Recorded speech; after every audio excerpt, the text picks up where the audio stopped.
शाम को जब आकाश ऑफिस से घर आया तो उसकी पत्नी गीता ने कहा, आकाश, मुझे तुमसे एक बहुत जरूरी बात करनी है। अरे हाँ कहो, दोपहर में भी तुम फोन कर रही थी, पर मेरे पास फोन उठाने के लिए समय नहीं था। अभी बोलो, क्या बात करनी है? आकाश, मैं भी नौकरी करना चाहती हूँ। आकाश जोर से भड़क उठा। तुम्हें किस बात की कमी है गीता, जो तुम जॉब करने की बात कर रही हो? तुम्हें पता है ना, हमारे घर की बहुएं बाहर जाकर काम नहीं करती। अच्छा, तो फिर रूपा कैसे कर रही है? क्या वह इस घर की बहू नहीं है? क्या उस पर यह नियम लागू नहीं होता? क्या सिर्फ मुझ पर ही इस घर के नियम कायदे लागू होंगे?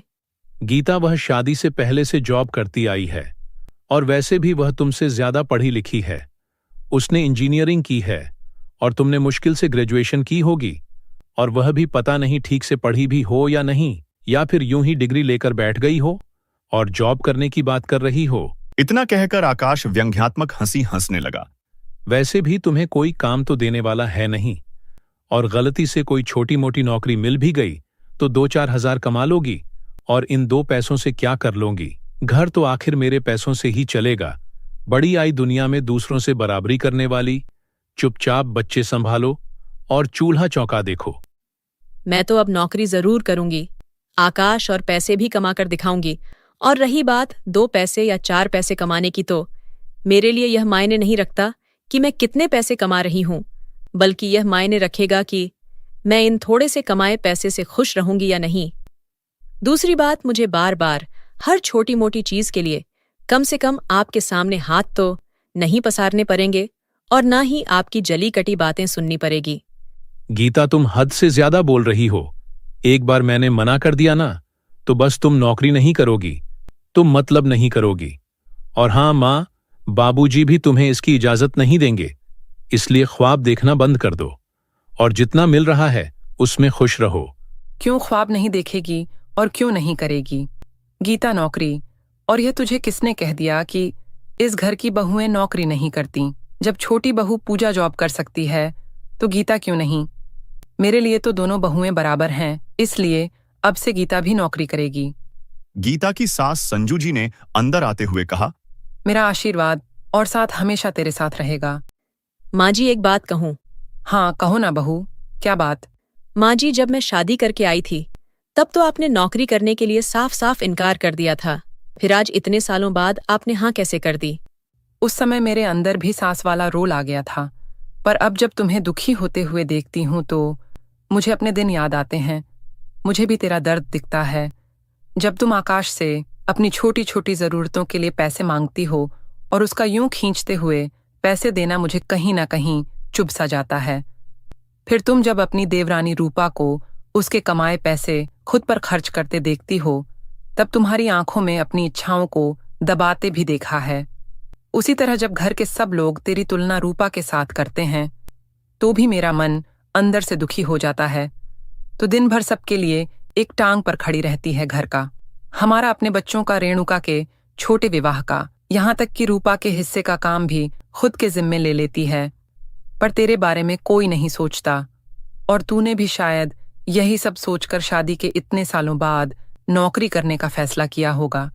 तुझे पता है बहू, मेरे साथ भी कुछ ऐसा ही हुआ था। जब तक मैं अकेली थी तब तक सब कुछ ठीक ठाक था, सब मुझे बहुत प्यार करते थे। पर जैसे जैसे मेरी देवरानियां ब्याह कराने लगीं, वैसे वैसे मेरी तुलना उन सब से होने लगी।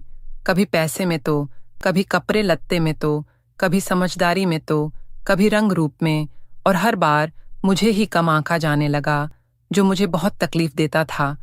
यहाँ तक कि तेरे ससुर जी भी बिल्कुल आकाश के जैसे ही बात करते थे, हमेशा मुझे दूसरों की तुलना में कम मांगते थे। उस समय मेरा भी मन बहुत दुखता था, पर मैं कुछ कर नहीं सकी। आखिर बड़ी बहू जो थी, उस घर की तो मन मार कर जीने की आदत सी हो गई थी। पर तेरे साथ में ऐसा नहीं होने दूंगी बहू, ये वादा रहा मेरा। कहते कहते संजू जी की आंखें सजल हो गईं। फिर लंबी सांस लेते हुए बोली, इसलिए मैं नहीं चाहती बहू कि जो मैंने सहा है वह तू भी सहे। सबको अपनी जिंदगी जीने का पूरा हक है, और अब तो तेरे बच्चे भी बड़े हो गए हैं, इसलिए तू अपने मन मुताबिक नौकरी ढूंढ ले और सबको दिखा दे कि तू भी किसी से कम नहीं है। भले ही तुम 2 पैसे ही कमाओगी, पर शांति से तो जी पाओगी। यूं दुत्कार तो नहीं सहना पड़ेगा। संजू जी के दिल की बात सुनकर आज गीता की आंखों से भी झरझर आंसू बहने लगे। वह अपनी सास का हाथ अपने हाथों में थामते हुए बोली, मैं कितनी गलत थी मां जी। मैंने कैसे सोच लिया कि आप भी पूरे परिवार की तरह मुझे बेवकूफ समझती हैं, अनपढ़ समझती हैं। पर आप तो मेरी सबसे अच्छी मार्गदर्शिका और हमदर्दी निकली। कितना सोचती हैं आप मेरे बारे में। शायद मेरी सगी मां भी इतना नहीं सोच पाती। लेकिन तभी उसे अचानक अपने ससुर जी का ख्याल आया तो तुरंत ही उसकी खुशी वाला चेहरा उतर गया और मायूस होते हुए बोली, पर माँ जी, क्या बाबूजी तैयार होंगे? इसके लिए जरूर होंगे, क्यों नहीं होंगे, और नहीं भी होंगे तो मैं मनाऊंगी। उन्हें अपने लिए ना सही, पर तेरे लिए जरूर लड़ने को तैयार हूं। इसलिए तू चिंता मत कर और कल से ही नौकरी ढूंढना शुरू कर दे। माँ जी, मुझे नौकरी मिल गई है। मैंने पहले ही नौकरी के लिए इश्तहार दे रखी थी। इसलिए कल ही मुझे एक प्राइवेट स्कूल में हिंदी की शिक्षिका के लिए जॉब का ऑफर मिला है और सैलरी भी 10,000 रुपये है। और माँ जी, वह कल से ही ज्वाइन करनी है। वाह बहू, ये तो बहुत अच्छी बात है। इससे बेहतर तो कोई नौकरी हो ही नहीं सकती। आत्मसम्मान भी, पैसे भी और इज्जत भी। झुकझक जियो बहू। अब से रूपा भी घर के आधे काम करेगी और अब उसके पास नौकरी जैसे शब्द का बहाना भी नहीं रहेगा और ना ही उसे किसी का सपोर्ट मिलेगा। इसीलिए अब तू जा बहू, आराम कर, तुझे कल से काम पर भी तो जाना है। जी माँ जी। कहकर अपने कमरे में चली गई और जाकर सो गई। सुबह उठकर सबके लिए नाश्ता तैयार किया और सबका टिफिन पैक कर दिया। फिर खुद भी तैयार होने लगी, जिसे देखकर उसका पति आकाश मन ही मन बुदबुदाते हुए, हो जाओ, जितना मर्जी उतना तैयार हो जाओ। पर जब बाबूजी रास्ते में रोरे अटकाएंगे तब समझ आएगा कि कौन कितने पानी में है और कौन किस लायक है। सुबह सुबह तुम कहाँ जा रही हो बहू? बच्चों की स्कूल में कुछ काम है क्या? ससुर के प्रश्न के आगे पल भर के लिए गीता मुख बनकर रह गई। लेकिन जैसे ही कुछ कहने के लिए मुंह खोला तभी उसकी सास संजू जी वहां आ गई। बच्चों के स्कूल में कुछ भी नहीं है जी, बस वह बड़ी बहू को स्कूल में हिंदी शिक्षिका की नौकरी मिल गई है तो आज से जॉय कर रही है, इसलिए काम पर जा रही है। बाबूजी, आज तक मैंने वही किया जो सभी ने चाहा, पर आज मैं वही करूंगी जो मेरा दिल चाहता है। और हाँ बाबूजी, मेरी चुप्पी का मतलब यह नहीं कि मैं कमजोर हूं, नासमझ हूं, बेवकूफ हूं, बल्कि यह मेरे संस्कार हैं जो आज तक सर झुकाकर सबकी बात मानती आई हूं। अगर मैंने दुनियादारी की समझ दिखाई ना, तो यह घर अभी के अभी टूट जाएगा। आज जो मेरे पति निश्चिंत होकर यहां वहां भटकते रहते हैं, उसकी वजह भी मैं ही हूं। अगर मैंने उनकी सारी जिम्मेदारी नहीं उठाई होती तो इन्हें इतनी आज़ादी नहीं मिलती। और इन सब के बदले अगर मैंने आज अपने बारे में सोचना शुरू कर दिया तो क्या बुरा किया है बाबूजी? क्यों? घर की छोटी बहू को हर चीज की आज़ादी दी जाती है और बड़ी बहू पर पाबंदियां लगा दी जाती है। बोलिए बाबूजी, क्यों हर बार मेरी तुलना छोटी बहू से की जाती है और फिर मुझे भला बुरा कहा जाता है? क्यों नहीं, कभी कभी देवरानी को मेरे द्वारा किए गए काम से तुलना की जाती है। अगर वह बाहर काम करती है तो मैं भी तो 24 घंटे घर का काम करती हूँ और उससे कहीं ज्यादा करती हूँ, पर किसी को नहीं दिखता मेरे द्वारा किए गए काम। अगर बाहर जाकर पैसे कमाना ही खुद को बेहतर साबित करना है तो फिर मुझे क्यों नहीं दिया जा रहा? ये मौका बताइए बाबूजी। गीता के सवालों का जवाब आज रोशन चौधरी जी के पास भी नहीं था, इसलिए वह चुपचाप सर झुकाए अंदर चले गए। वाह बड़ी बहू, आज तो तूने सबकी बोलती ही बंद कर दी। आज तूने साबित कर ही दिया कि तेरी भी कुछ अहमियत है। जा बेटा, तेरी नई जिंदगी तेरा इंतजार कर रही है। अपने नए सफर पर निकल पारी। दुनिया से बराबरी करने गीता को देखकर आज संजू जी भी बहुत खुश थी। रोशन चौधरी जी पर भी साफ साफ दिख रहा था। वह आज संजू जी से भी नजर मिलाने में कतरा रहे थे।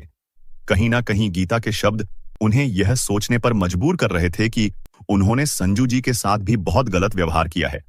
संजू, मैं कितना गलत था, आज मुझे उसका एहसास हो रहा है। जिस प्रकार मैंने तुम्हें हमेशा अपनी गिरफ्त में रखा, ठीक उसी प्रकार बड़ी बहू भी हम सबकी गिरफ्त में रही है। मुझे कभी दिखाई नहीं दिया कि घर की बड़ी बहू के भी कुछ अरमान होते हैं, उसकी भी अपनी जिंदगी होती है, उसे भी सबके सपोर्ट की आवश्यकता होती है, उसे भी बराबरी का दर्जा मिलना चाहिए जो अन्य सभी बहुओं को मिलता है। पर मैंने आज तक क्या किया? बड़ी बहू के हिस्से सारी जिम्मेदारी दे दी और छोटी बहू को हद से ज्यादा सिर पर बिठा लिया। उसके हर सलाह मशवरे को तवज्जो दिया और बड़ी बहू से कभी पूछना भी जरूरी नहीं समझा। इसी तरह आपके साथ भी यही करता आया मैं। आपके आत्मसम्मान को गिराता रहा और सबके सामने आपको छोटा बनाकर आपके आत्मविश्वास को तोड़ता रहा, और आप खुद के मन को मारकर और खुद को तोड़कर समझौता करती गई। आज तक मैंने जो आपके साथ किया है उसके लिए मुझे माफ कर दीजिए संजू। मैं तो शुक्रगुजार हूं बड़ी बहू का, जिसने मेरी आंखें खोल दी।